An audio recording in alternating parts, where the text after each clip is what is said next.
mayam puno po khurumjari ngasi amuka na haki nungsijaraba viewers singa mafamda yam nungaira video ampor lakjari videos di kari matang dono harakana Nakhokpa ahak Dr. Dhakeswar Potsangam ahak Jenims the ENT ki professor am di head oina thawpujari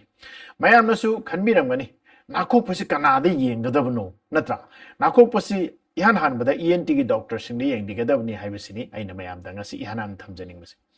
ana Nakhokpa si mayamna yamna toina thengnaba pochak amani imung amada lairiba mi mayam manungda ama natra ani di swadena nakhokngani natra di mayam loina mo khokpa si miyorom bi aiko Nakhokpa si aikoi ingraji da su aikoi na sound sleep haina bani ko ai tumba matam na makon ga gro to Nakhokpa si yam nuai na tumba gi bhap ta mayam na khana bani masi nuai banate hakchang da asuki matik masi dangerous obe pot amani habi artha kaino harakanda nakho isi kari no harakana aigi sor hon bes da ingna shu hon ga da bus da mai sor hon bang mi changi ma koi marin je stay de pulak pagi ne masi maroi na koi na ayu nung din lap phammaga lepaga chatlingai matam da di masi kya thengaroi aduga ayu nung din jena kharasu muscle sing si active oi bani na masi thengna da bani nungdang tum kan hakchang se loina mo relax tawra kan stay da punbagi sarukse henne hengalai ko aduna mashina marakta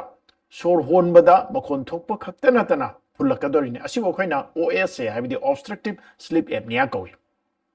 aduna amakasu henna heart attack tawniye machak lai ko adun tongan ba khoigi problem yam thokpe maramne nungdang si nakhoktana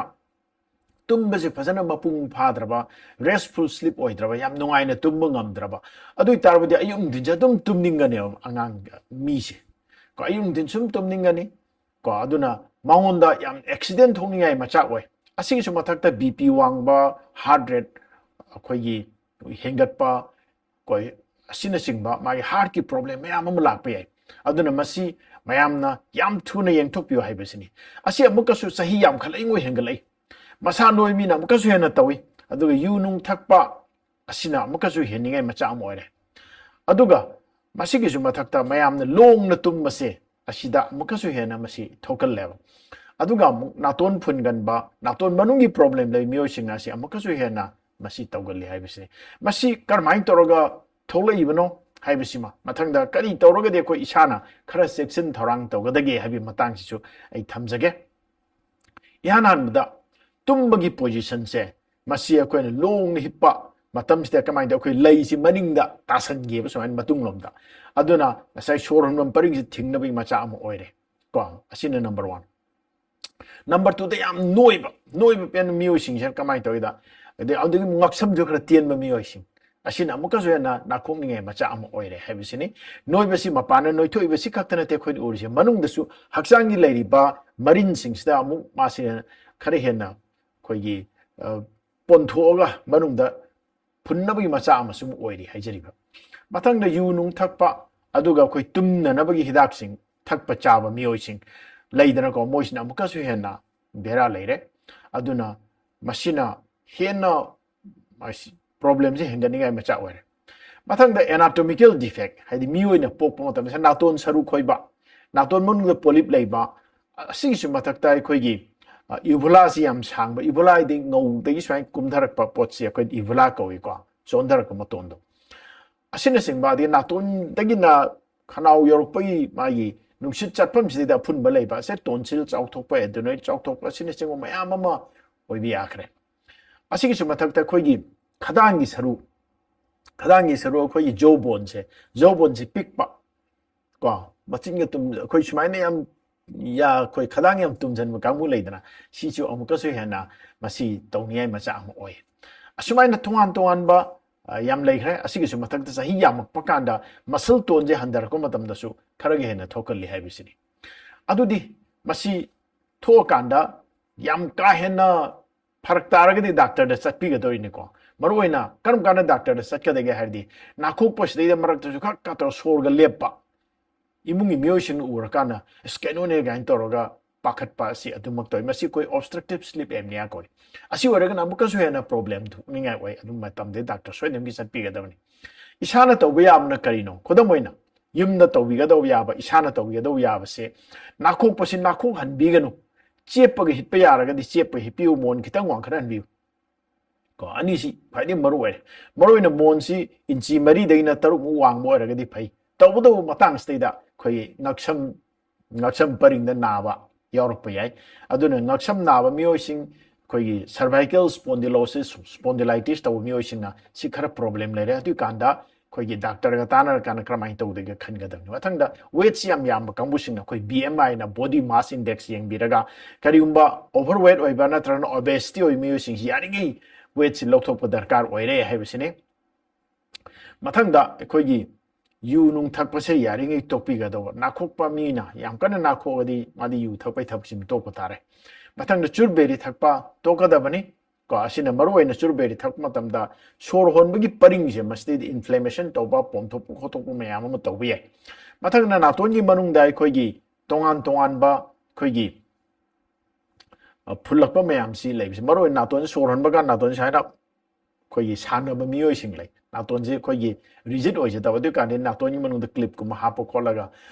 lai ko di ya manung da su khoi lai si ta gi da na ba ton ba method lai adi mo khoi gi positive pressure khoi gi breathing to wi CPAP kan dai adu ba sing du sin na bi ya adu na doctor gi mateng no ga sin na kadam hai ba sing chi upai sing ni asigi ju mathak ta mayam na yamna aingon da he hang bi rak pa lai ko maru oi na khoi gi ayurvedagi amadi khoi yoga gi kari kari asan tabu dage si matang da khoi ayurvedagi hidak khara amadi yoga gi asan khara ai mayam da taksage mayam puro bu khrum dare ngasi amuka hanna khoi snoring haiba khoi nakhokpa sikar maina hagadagi haibagi matang da ayakna uchaga tori ba khoi asan yoga gi asan ohum uchage adu pranayama haibadi khoi shor honbagi niti shor honbi mong breathing exercise ohum amga uchage ko mayamna masigi si tawbiba matamda sagi nakhokpa si yamna handaba yai haidana handagani haidana amadi yoga gi research tawba khoigi scientific literature sing dai thengnajabadi mayamda uchabani ko de yengminasi yan hanbada singha asana haibsidi khoi sing haibdi nongsa haibni ko nongsa gi mong dong taw do smaina nongsa pham de ni ko ida sorsi honjalaga hondok sorsi khangon hondoga lei su ting tho kan da ko yanglen ting tho ka do ham da sor honjalani smain lega sor sang na ton honjalani ko sorsi sang na ton honjan biro duga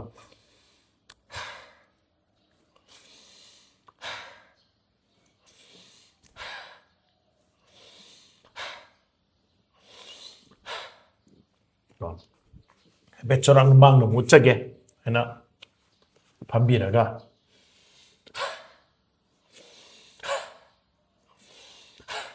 nongsani oidori seko ase amu muk tawbibada kogi 10 dagina 30 rak tawbibi yai ko aduga amu muk tawbada 10 gumba tawbiraga natraga 30 isagi angam mongna tawbiraga marakta minute amagumba gap lobiraga adu mathangda amuka tawbigadawa ahumlakumba tawbiyu sina singhasana sina kramai da khanau da kai da khoi phunba khotpa nuai taw myam do phangani asi su mathakta khanau gi leiba muscle sing throat ki muscle sing che sisumana ton pigene ton phagar hangane ba ko asini mathangda di khoi bhujanga sana mayam hana su khangbi gre khoi gi aina su marak taw chabani cobra pose haibani sumaina koi hipiraga sumaina ko ahanbada sumaina hobiu ko dagidi khong tingthok piro dagidi yanglen thektok piba ko sumaina sigi phibam si akoina sumaina yanglen pura thektoga sumaina legadamni ko koina leibibi ai minute ama ni ahum ko sumaina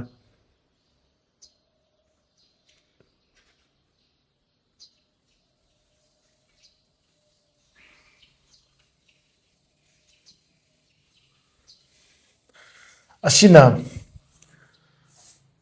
bhujanga asana habide cobra pose asi maruina thabaki muscle se mana hangdohali mapangan kalhali thabaki muscle maruina asi sina khoi hakchangi muscle singje mapangan piba aduna khoi shor hon bata नुंगाइबा कोई chest की muscle ma'am जी फरगदी Koyna नाखोकपदा muscle जी relax तौर इबदो muscle की माइ tone खरा पीब ngambani haibasini mathangdadi koina कोई bridge pose है सेतु बंदासना दी सुमाइना हिप्पीरो को हिप्पीरा कांदा सुमाइना हिप्पसी हिप्पा कांदा निंगे थांगा पीबा को खुदसी सुमाइ साना तिंथोक पीरगा खोंग भौ योना खुद तिंथोक पीबी याय अतिदि सुमाइना थांगा पीबा निंगसे को सी सुमाइना थांगत पा कुइना लैबे याय नत्रगा सुमाइना सुम सानबसु याय को सेकेंड अनि हुम स्टेदा फारगा कुमधरकपा सेकेंड अनि हुम स्टेदा फाबीबा कुमधरकपा को कुमधरक मतमदा सोर हंदोकपा को सुमाइन कुमधरक मतमदा सोर से हंदोकपीरबादी सोर थिंगजलगा गपीबा मिनिट सेकेंड अमनी फाबीबा को ज्ञान ताबीरगा सुमाइन सेकेंड अमनी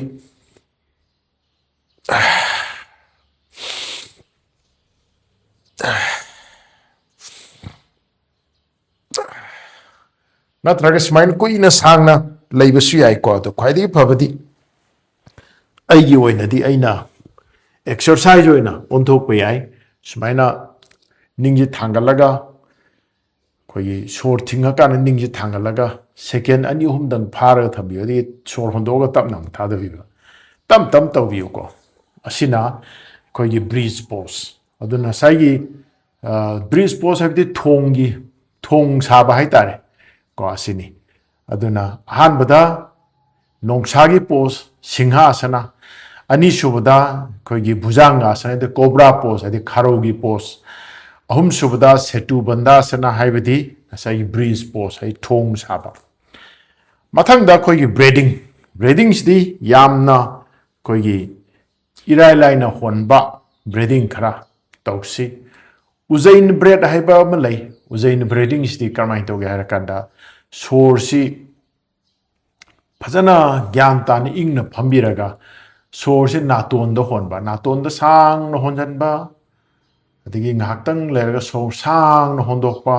मसी अखोई ओशन ब्रेड से कोई हाइद ओशन ब्रेड हाइद अखोई समुद्र की मखोंदो कोई समुद्र द ज्वार हाबगी मखोन थोकम लैदेरे अदुमाइना सोर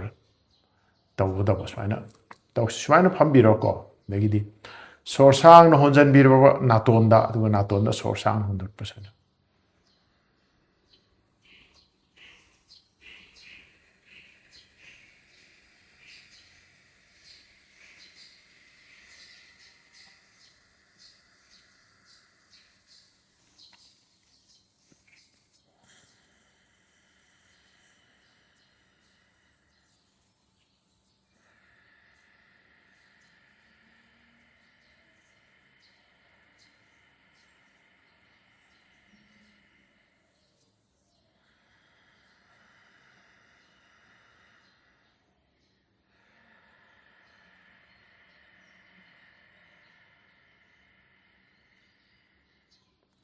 असिना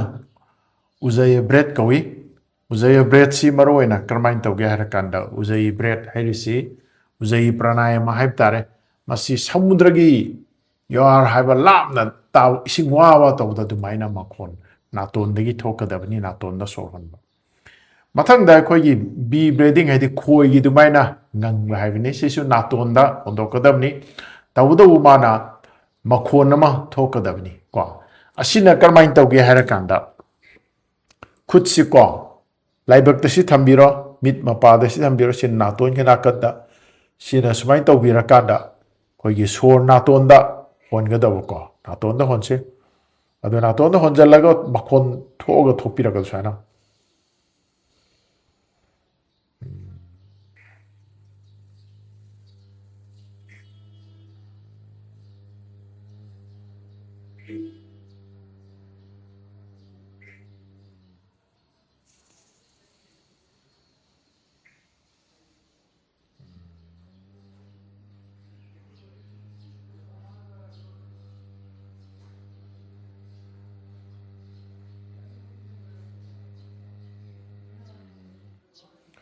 असिना करमाइन तौगेदा अखोगी सोर होनबा मतमदा खोइने ngangbदोंना ngang bahai tare si Brahmari pranayama kawi asigi sina kramai taw naton si hangdo hali asigi ju mathang da haksang je phajana relax tawi magi koi khoi ngang bai makhon gu da duna su haksang da madu su yam relax taw pieba asina ani shuba pranayama ha baina ujai pranayama asina koi Brahmari pranayama hai tar Brahmari haidi khoi gi pranayama hai bu mani khoi gi breathing khoi na sor hon bagi makhon duni kwa mathang da koi gi kapal bhati si mayam hana su dum ina su taw ucha re ngsi sum yengjar yengmina si ko kapal bhati si sor si sang honjan biraga aduga sor honjan baga sa koi puk si kitang tholaka ne ba sor hondok pa kana puk si smain chingkhat biraga kan no hondok force tawraga yengmina si ko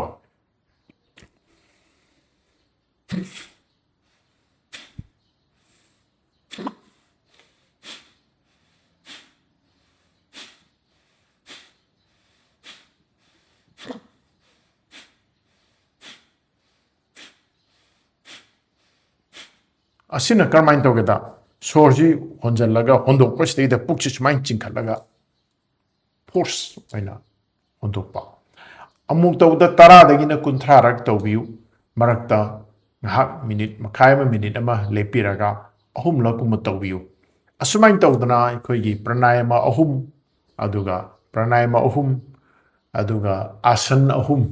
yoga gi asi tawbiraga soidana maki khoi gi mayam Nakhokpa si phanayam handabangam gani haksangi weight su dum handagani tawbadaw asi khaktangna lepiganu chaba thakpa control tawbiu yang kangthanaba saje nungjen mapung phana tawbiu complete exercise tawbiu the hairiba asan ahum siga pranayama ahum siga hapiu haina haijaraga thamjaraga mayam yo fam dagi ngasi hakna yoga gi mudra khara uchaba madi asan khara uchaba asina singbasi matang sta loisanjage makata na video yengbiu mathang da khoi gi specific herbal and the natural remedy kharale khodam aina khoi eucalyptus oil se mayam na tabi ramani masi khoi ising asaba da thadaraga manin ji karak pasi khoi tawel am kok tu kupsalga yada sor hon biba steam inhalation se steam si breathing taw matam na naton da sutok to bi ganu naton fule naton to ro de hen phun gani na hakta nuai ma laga aduna yada sor sang no honjan biba sor hondok biba masi tumam dai da tawi bi ai khudam oina masi amukta minute taran da tranga tawi gadamni adu itar bodi manung dagi ai haksang manung gi mucus sing thokraga maru oina sor honbam paring je khara singdok khina bi macha am oi asiga sap manana peppermint oil sina bi ai adagi amuk su akoi aijuan hena mayamna karom sit sai aijuan si amuk khoi gi ising da sawhal la kana madu dagi madu duna so khoina stimulation tawi ai adagi mu khoina nasai gi ising asabada kitang koigi honey haidi koigi kitang hapaga aduda koigi yang powder kitang hapiraga thitla kanda asi jo koina lumbu saba ising da thakpa matamda masi khanau manung da karida inflammation tawbusing phali asi jo amoram da khanau ngai ta kangbu sing da si tawbi asi su mathakta black pepper cardamom cumin na singba si mixture si masi decongestion tawdu si nei singba si dum mayam na si gi mixture fangi thakna ba khona ba mayam am leire ade mu yoga gi niyom dai koi gi naton da koi saline water na naton chamba gi thaba masu tawi haiwe sing si loina ma dum kana ba ngaktani haibe sini tawdu bu khwai digi maru ayo mayam tawi adu su weight heladi weight handana bu hana biba aduga yu mu kai ma thak pasi tokpi ba nungdang si yaringe kitang light oil na meal si chabi ba aduga long hepe mohta chep ne hepi ba asi myam je tawbiragadi Nakhokpa si phagani tawbadabu hairibu upai myam aina takchakri ba yoga gi asan na sing myam si tawbire weight handabire adu bawda phawabi yadre adu tar doctor ri manak ta satpa dare Nakhokpa sum leibiganu masi hayeng kona heart problem lakpe ai heart attack tor pe ai aduna asi matang stay da ina myam da consciousness pijaba Nakhokpa matang da puthok cha video si matang ste lotion jage mayam nungai bibra nungai biragadi like tawbiramu imanaba singa share tawbigo ngasi ihana hana ikoi channel koida bi kangbu sing yaragadi soidan ki subscribe tawbiramu haina hangachage aduna staying forever channel si angang dagin ahan phau masa fanana ba wakal nungai na ba akoi amaga amaga punjana nungai na leina na ba su bu wakal on da putok chaba yamna positive thinking wai ba ikoi gi channel amakhang ni YouTube ki masida mayamna ikoi bu shogat pirak pas yam nungai jai thagachari aduga ayang ngasi pijari ba asigi channel chida pijari ba video si yengbira kana pibining ma comment amadi question sing mayam laibirang gani question hangbirau comment soidana pibirau adu akoina amamam to oina pakhum jabasi ayam amatam na ngamjade adu nomai manungda koi pung amakha nuida waram pung tare tai nipan box adom yu wahang ai haki pakhum your questions my answer in live ta thoksa YouTube live ta madu yengbida ba yade haijaba nachade madu de aina pakhum su loina pijabani adu mayam nasu masi recording oina mathagi numita dum phangbiani madu yengbira kanda som na pibi giba question amide comment sing gi pakhum lobby u haibise thamjaraga matang sin Dr. Dhakeswar nam ka sana khurumjari amade noluksari